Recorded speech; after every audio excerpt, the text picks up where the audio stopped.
we're trying to create that top-notch experience to keep golf right here in Ocean City the number one pick in the Northeast.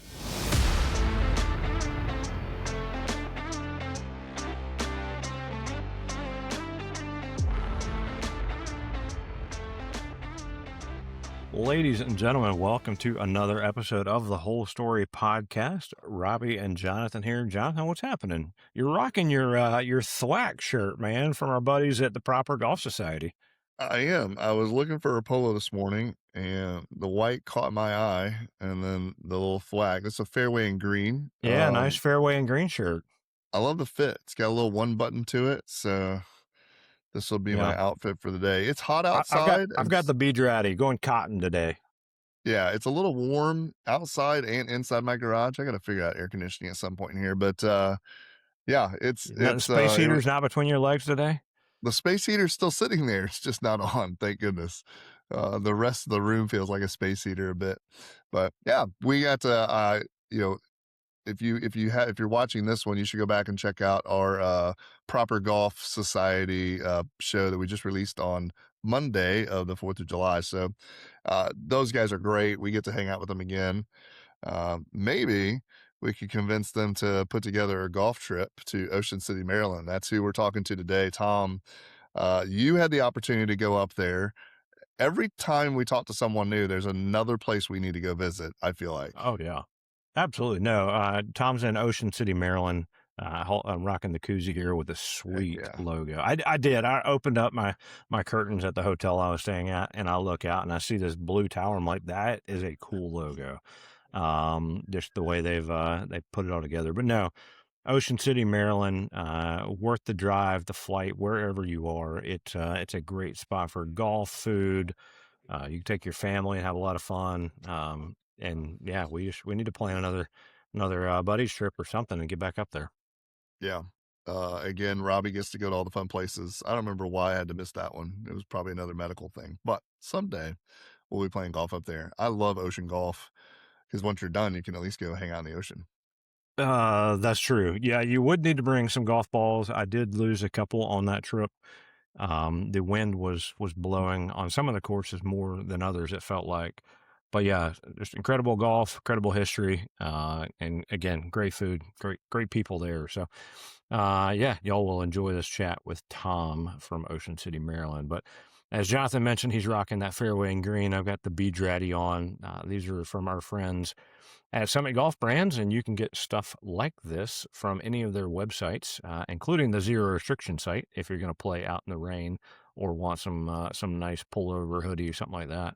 But check out their websites, use BestBall20, and you can save 20% on something to look just as good as Jonathan does in his fairway and green shirt there. So many thanks to those guys for supporting us and supporting you guys. So yeah, let's get to our episode with Tom talking about Ocean City, Maryland. Y'all enjoy.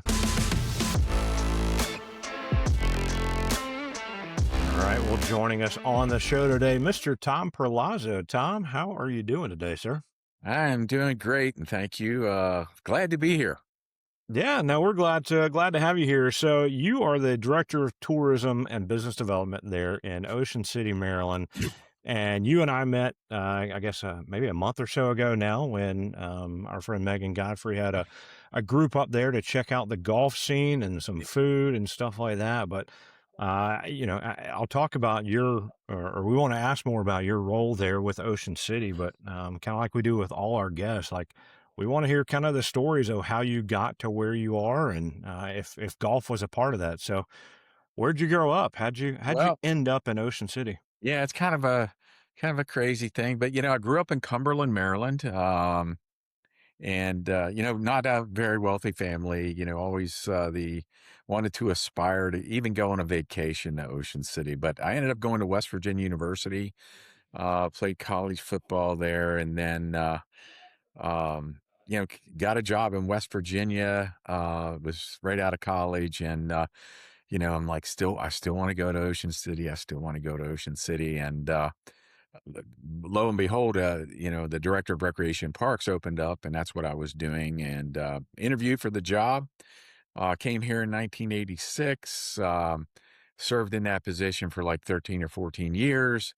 And during that tenure, I had the opportunity to build the Eagles Landing golf course for the town. And we call that kind of Ocean City. It's not a municipal course. It really is, but we call it Ocean City's Resort Golf Course. Try to keep it in pristine condition, uh, you know, and grow the game of golf. So that was kind of the start of things. And during that tenure, believe it or not, I was once again thrust into the golf industry. I became the COO of Ocean City Golf Getaway, which was a marketing conglomerate of the courses and hotels in town to try to grow the game. We had an explosion of golf courses being built. We ended up with, 17, 18 golf courses here in the area. But at the time when Eagles Landing was built, there was like two or three. So we got to see that growth, and it stimulated the economy of Ocean City.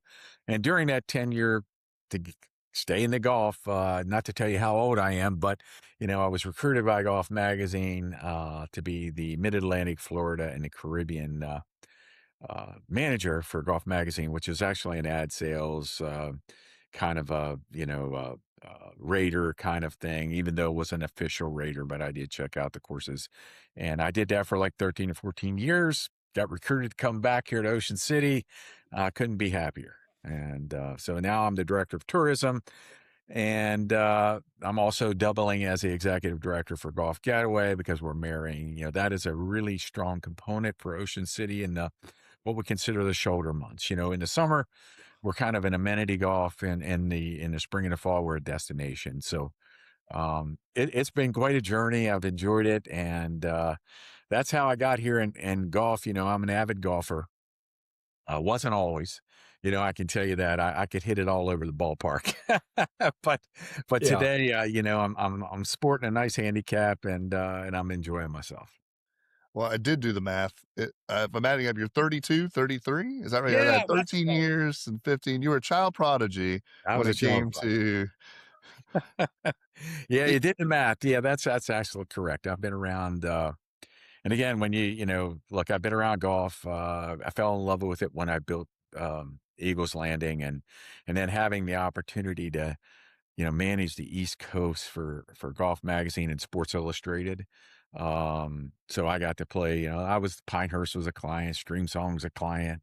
I was at the Masters a ton of times, and I'm like, wow, this is just too good to be true. I need to create a career around it, and that's I was fortunate, and I had two boys, so the traveling got a little wonky. So I came back to Ocean City so I can enjoy their life, see them play football, see them play soccer, do all the things that, a normal parent would do without being on the road all the time. Right. I'll tell you what's always confusing to me is whenever you pull up a map, and if you're watching this or listening to it, just pull up a map of Ocean City. How do you fit a golf course in something that looks like this on a map? You're like, okay, so everything is like par threes. They're going to be just next to each other. But you Well, mentioned there's how many golf courses in the area now? yeah, there's like 17, 18 golf courses in the area. I mean, we've kind of made this East Coast it's the best kept secret for a golf destination. It's close to home, and you look at New York being 4 hours away, DC, Philadelphia, Baltimore, all 2.5 hours. Most of the nation's major population centers within a half-day drive at the worst, and then our clientele here in the destination is Eastern Canada all the way through Virginia. So Wow. it's just an ideal fit. There's 11,000 hotel rooms in Ocean City. So certainly one for your budget, regardless of where you want to stay.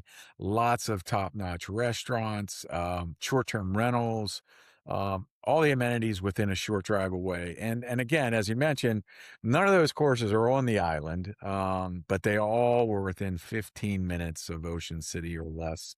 You go across the 90 bridge or the 50 bridge, or you even go out Route 54, which leads you into Delaware. It's just a stone throw away from all the major hubs, places to stay. So we're fortunate in that respect. And, we think golf is a great economic driver for the town. Absolutely. Well, I will add it's about an 8 to 9 hour trip from South Carolina. So Yeah. from Columbia. No, and I was again privileged to come up there, and I was curious. You say you helped build Eagles Landing. What was that like raising bald eagles from their young and helping to build their nest there at that course? And I did get to play that one. It was a beautiful course. So what was that like? I mean, you say you helped build it. Like, are you out there helping with everything, or is it more you're on the admin side saying, "Hey, go No, do well, this," or it was everything. At the time, and I kind of joked, the former city manager, I felt like if I didn't make this thing work, I was going to be out on the next railroad out of town. But yeah, no, I was from the initial phases of surveying the land. To supervising the construction, to hiring of the staff, to maturation of the golf course for, the grow in time, and then back to the admin side of marketing and, making sure that the golf course and our guests knew that we had a championship golf course that they come and enjoy. We kind of giggled back then, make sure they brought the right bag. You can bring your suitcase, but make sure you bring your golf clubs. But yeah, it was, I ate a lot of dirt, but we did come out, set the bar pretty high. We created Bermuda fairways. We're so close to, the marshland, the potential for tidal flooding. And, we needed to make sure that we were, bulletproof in those respects. So it was quite the environmental challenge. I told people, 300 plus permits. And then I will tell you, we did hire a terrific architect, Michael Hertzen. uh, we kind of recruited him. We saw what he did environmentally. We were really, in a net sensitive area that we wanted to make sure that we were good patrons and stewards of the land. So he did a terrific job for us. But every step of the way, I was lucky enough to have my finger in a pie.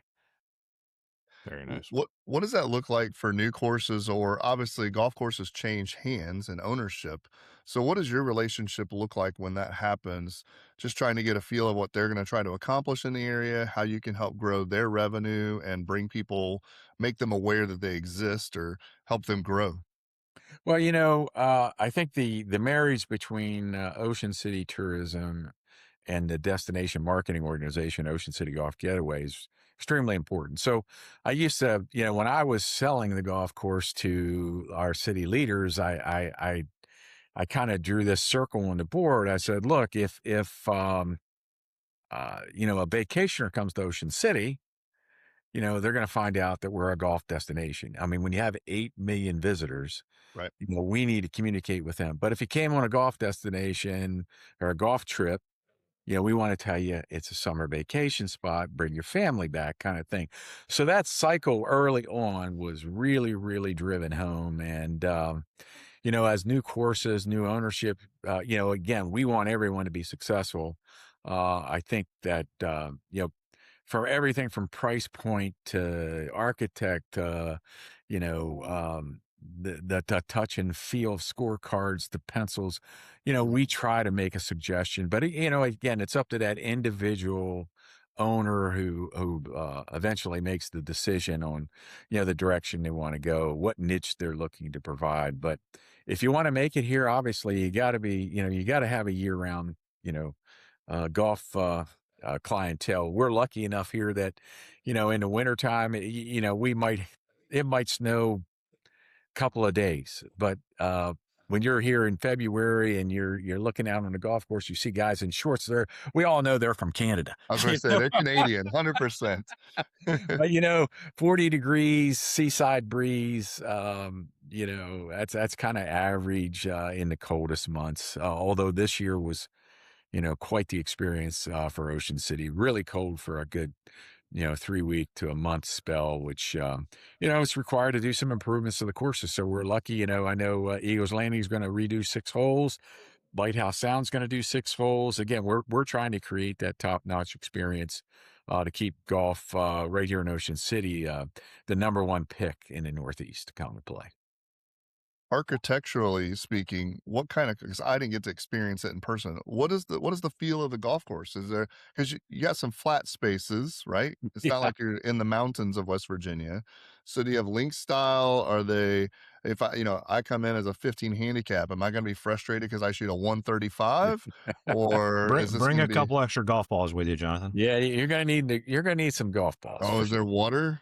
Water, Water, yeah. I mean, look, marsh. it's kind of I would say kind of linksy in a way, but there are mature courses in the area that's tree lined and wooded. But the prevailing winds here, it's always going to be windy, of Yeah. some sort. Maybe not, 25 or 30, but either way, if it got gusty, you're going to be chasing your golf ball around. So you need, that having that local knowledge and playing the right tees is what really people need to consider. Pace of play, it just helps with everything. But yeah, the link style, again, if I mean, I like weaving in and out of the marsh. I think that's really cool. It's an experience. It is flat.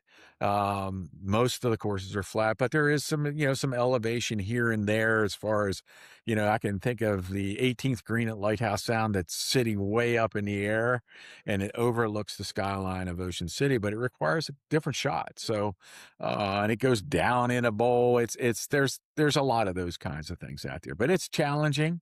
There's, if you look at Arthur Hills and Michael Hertzen and Pete and PB Dye, I mean, there's a Gary Player in the area. There's a lot of really unique, I guess, aspects that those architects have brought to that local golf. Not only from an architectural side, but historical side as well. The first round I got to experience, again, where you and I sat and had lunch, was there at Glen Riddle, right? And just the history around the barns there, of what outside of golf, what has happened in the sports world, right? So talk about that for a minute. Yeah, I mean, that's a great project. That's Glen Riddle. They have two 18-hole golf courses. It was the old, I guess, farm from Man of War and War Admiral. Two great horses that were descendants, I believe, from Secretariat or something to that effect. That bloodline all Yeah. married together. And some of the history, that particular barn was redeveloped by the current owner, Tom Ruark. It's a pro shop. It's a Ruth Chris Steakhouse. It's really, adds to the flavor of the type of play you're going to get out there. And then, there's even, the old starting gate sitting out there. There's some silos. It's quite unique. He preserved the history of, Glen Riddle. That was the name of the farm. And, he's done a great job with that. And people, when they figure it out, they're like, oh, why do they call it War Admiral? Why do they call it, it's just an amazing kind of, fact and story that he was able to preserve that and bring a little culture into the golf industry over the years. So we're very thankful for that. Yeah, I love the fact while we were sitting there at lunch, they kind of gave the history of the farm and just Yeah. everything about it. So it was very well done. And I guess we're talking about golf, and yes, it is an incredible golf destination. But everybody knows that when you go on a golf trip, right? There's elements of the trip besides the golf. There's obviously the lodging, which you mentioned. There's tons of it, but food and being a place on the ocean, you're going to expect some pretty good food, especially seafood. So, talk a little bit about the food culture and scene that people might hear and find in Ocean City. Yeah. Well, obviously, Maryland's known for crab cakes, and crabs. But we are a seafood destination. We have, at West Ocean City, just, off the island is a marina.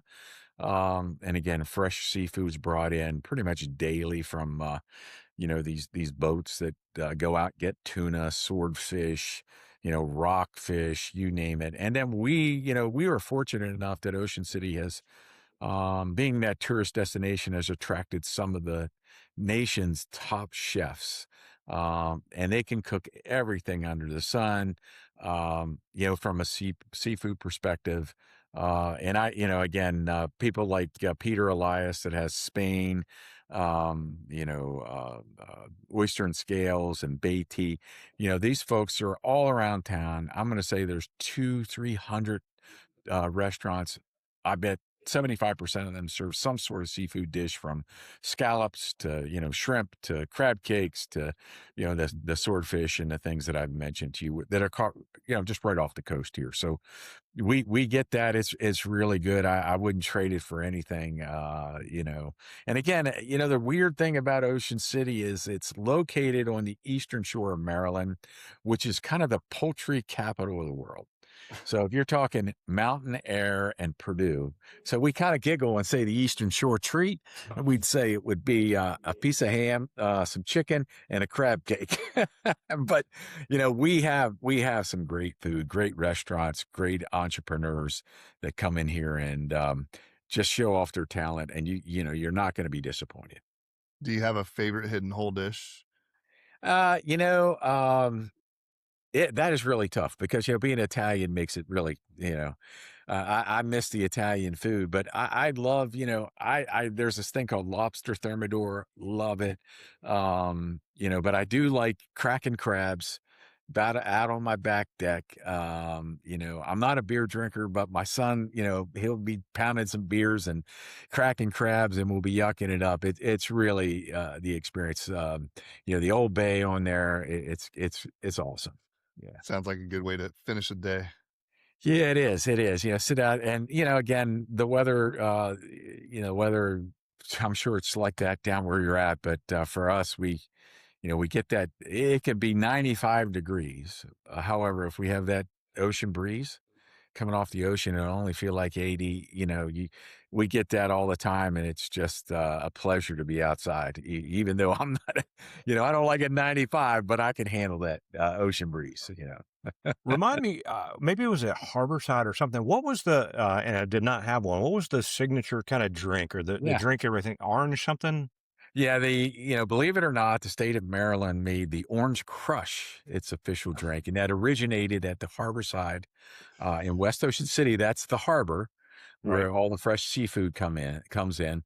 So yeah, it's really a simple drink, but it's really cool. All the locals, you have to know how to make it. I don't know if you can drink it, but look, it's orange vodka, triple sec, and then fresh squeezed orange juice and topped with a little Sprite. So there's the secret, guys. You can do it There's a with secret. grapefruit, you can do it with oranges, you can do it with all kinds of stuff.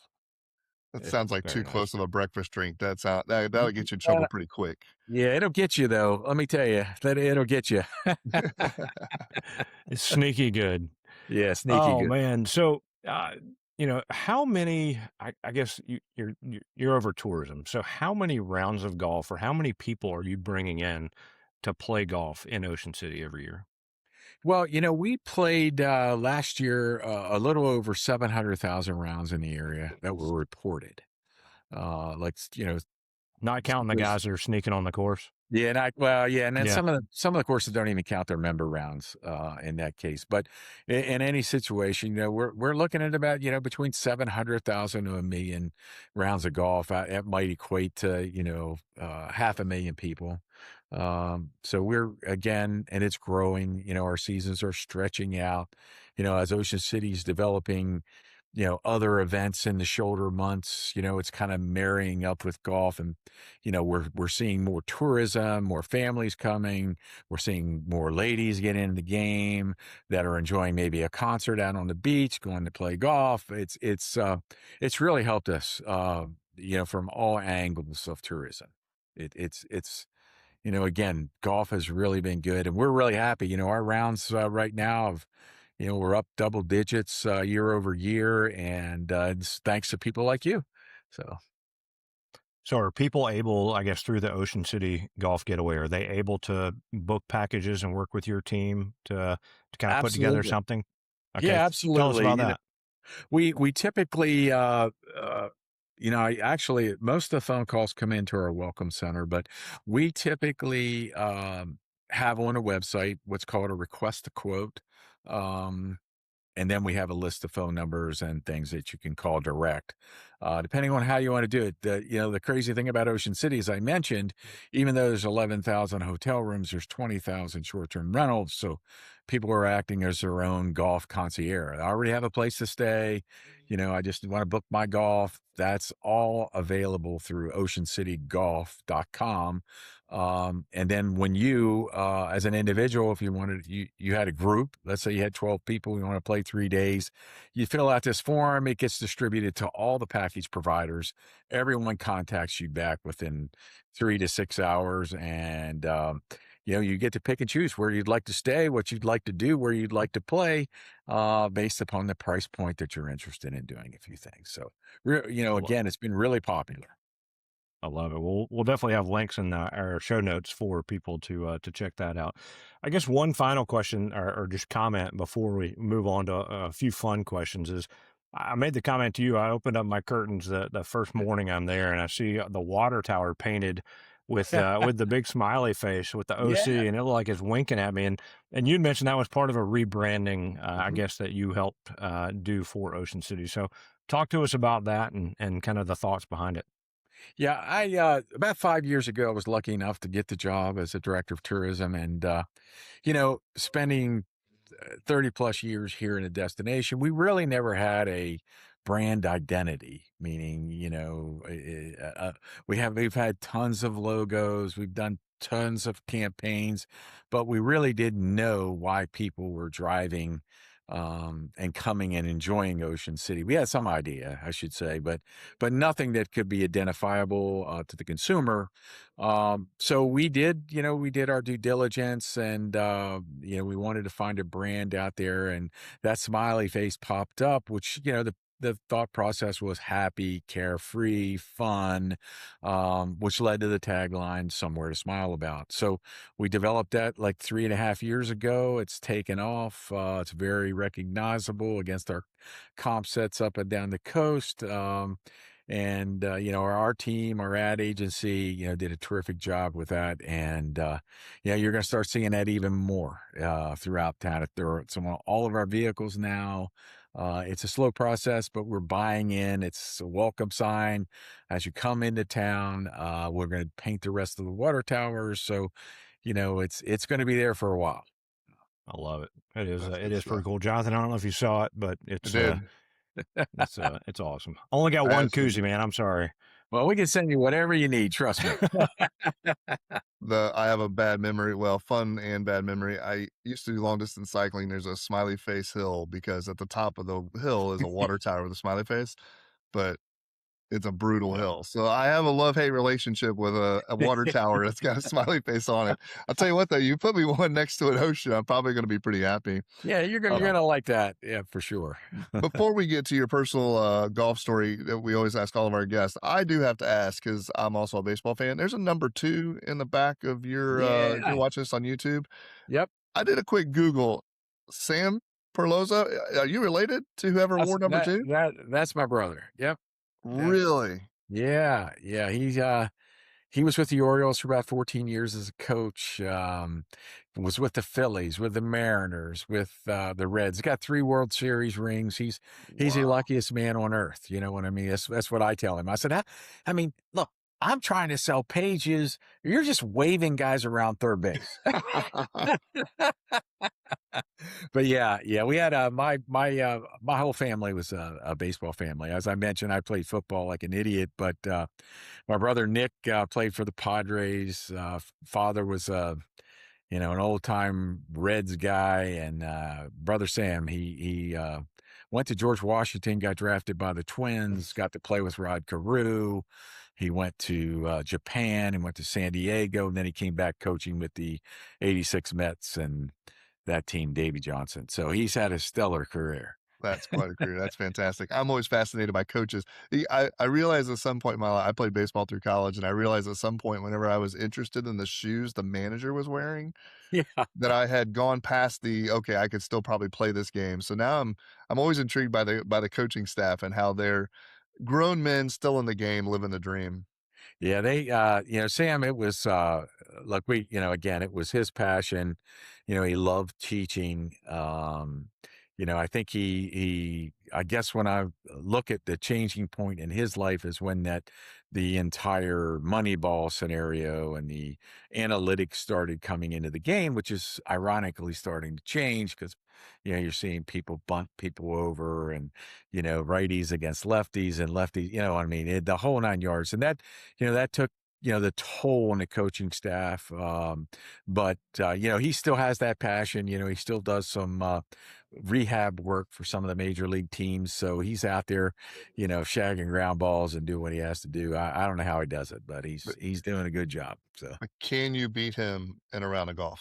oh, absolutely. There you Kill him. go. That's the win. There's Kill gotta him. be a brag. Look, At some point, there's a brag. I he, mean, he might wear his 3 World Series rings whenever that's he's right. out there playing, but Well, I tease him all the time. I said, you can hit your 7 iron, 250 yards. You just don't know where it's going. that's great. But yeah, we always play. He lives in Tampa. He lives on a golf course. But yeah, I've got his number there. That's great. I love it. Well, yeah, let's ask you a question or two about your golf. One question that we ask all our guests is we want to know the story of your most memorable shot. So maybe it's something that you beat your brother or something, but what's that story? Well, I can give you. I'm going to give you a memorable round, and a Perfect. shot that was in that round. So, you know, back.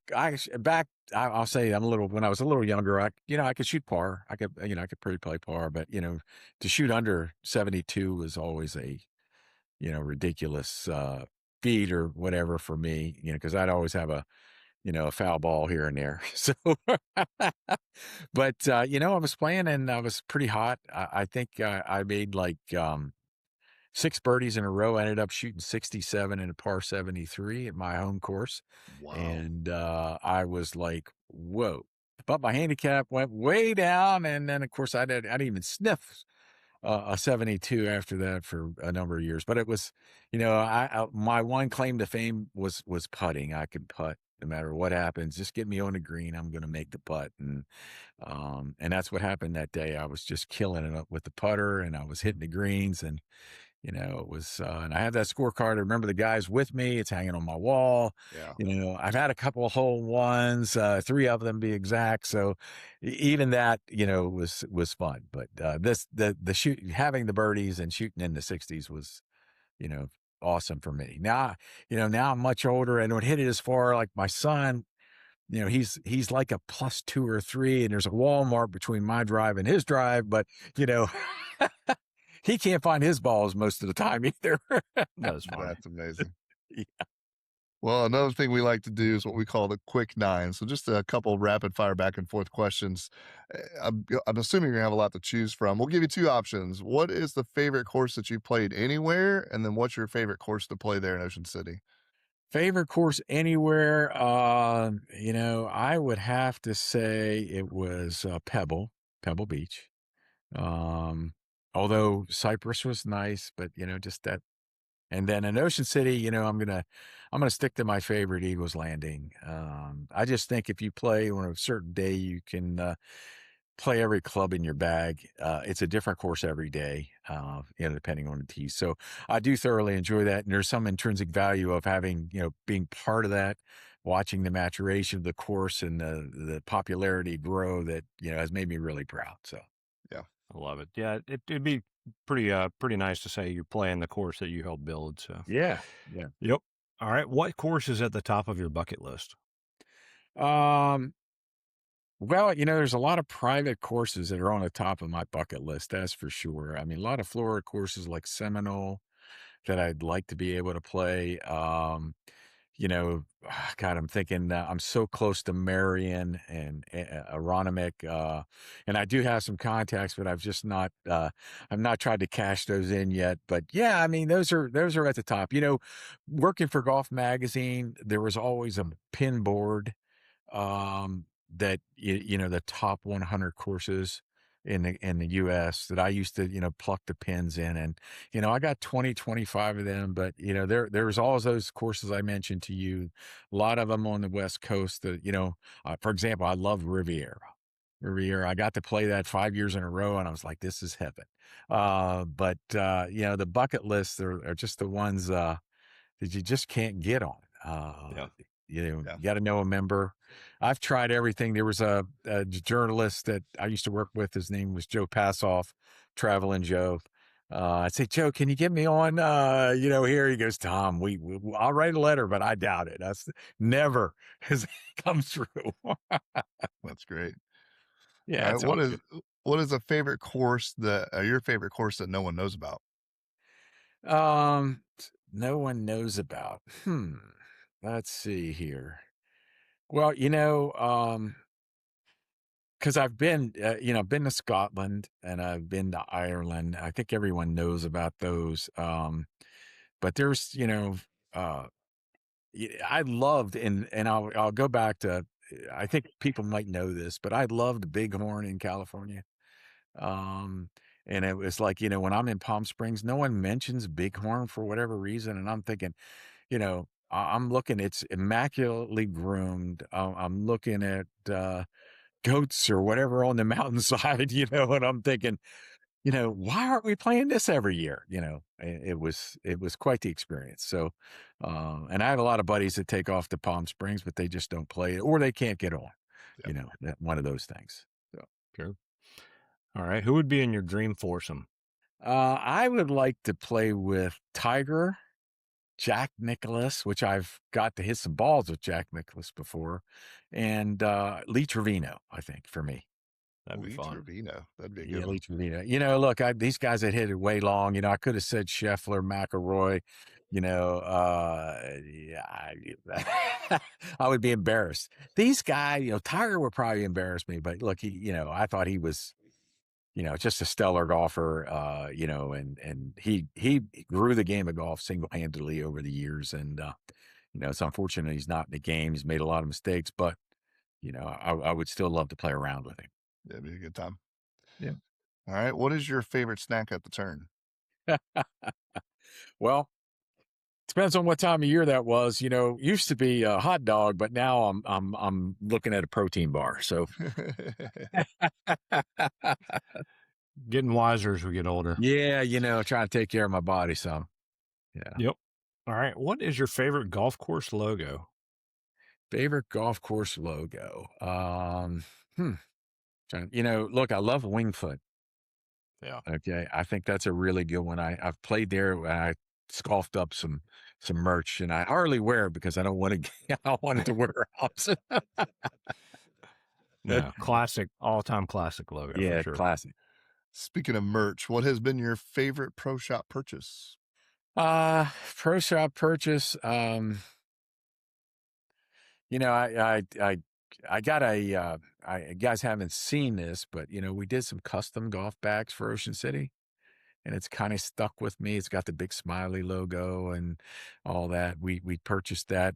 We got a third party vendor, and he made about 12 of them, put them in a pro shop, and they were gone like that. And I I bet. was able to scoff one up. So I love worked it. out really well. Yeah. That's awesome. You got to have it to represent, right? Yeah, gotta represent. I don't know what I'm gonna do when I retire from this job, but I'll probably still represent. But You'll keep playing golf for sure. Yeah. oh All yeah. right. Besides booking a buddy's trip to head to Ocean City, what is one thing golfers should do? Well, I think for me and what I've seen, because I have a significant other that's just started out playing golf, and they really need to understand the etiquette of the game. And what I mean by that is just slow play, fix your divots. You know, I don't care if they roll it over or do what they want to do, but I think, if we're going to grow the game, we need to make sure that that round is fun and enjoyable for everyone, whether who's behind you or who's in front of you. So that's kind of where I'm at with that right now. Yeah, that's a good one. All right. Finish this sentence. The best part of golf is. The stories afterwards, whether they're Agreed. true or I not. was going to say, yeah. Like your golf score, they can change. That can change all the time depending on who you're talking to. But it's so funny. I'll tell you a quick story. As I've gotten older, the stories at the lunch, or after the round are unbelievable. The difference in what we were talking about after the round. We're not talking about the golf anymore. We're talking about, well, I had to go to this doctor and he had to do this. And I'm going there like, my shoulder's killing me, Who's So got the Aleve? yeah, who's packing do you leave? So it's so funny though. I've often said if I was going to do, some social media and I was going to say, look, you have to film my 12 guys that I play golf with because you're not going to believe what we talk about. Guy was talking about, I don't know if I should say it, but he was talking about going to a proctologist. Right. I'm like, what? I don't want to hear this. I'm trying to eat lunch. But that's generations. I listen to my son and his buddies and, where are we going? You know, Let's go to Secrets or something like that. And I'm thinking I'm going home. Yeah. That's awesome. Yeah. Well, it is all about the stories, and and that comes from the people you get to play and hang out with because of this game, and Tom, because of golf, we got to hang out a little bit, and we get to have this chat, and hopefully we'll get together again soon. Yeah, I love it. I really appreciate it, guys. You're welcome back anytime to Ocean City again. I think that love to get you back to see it when it's hot in season and the town's rocking and rolling. So Absolutely. it, it's Well, uh, it's a pleasure to be here for sure. yeah, no, it's been an honor to have you on the show, and we definitely think people. Well, one, we need to get Jonathan there to check it out. But Yeah, Jonathan, give me a call. after having a short couple days there, think it is an incredible golf destination. I did get to eat some incredible food, play some great golf, and so I highly encourage everybody to check out what Ocean City's got going on. But thank you for joining us today. No, thank you, guys, and have a great Fourth. Ah, you as well. Well, for Tom and Jonathan, this is Robbie, and y'all have been listening to another episode of the Whole Story Podcast.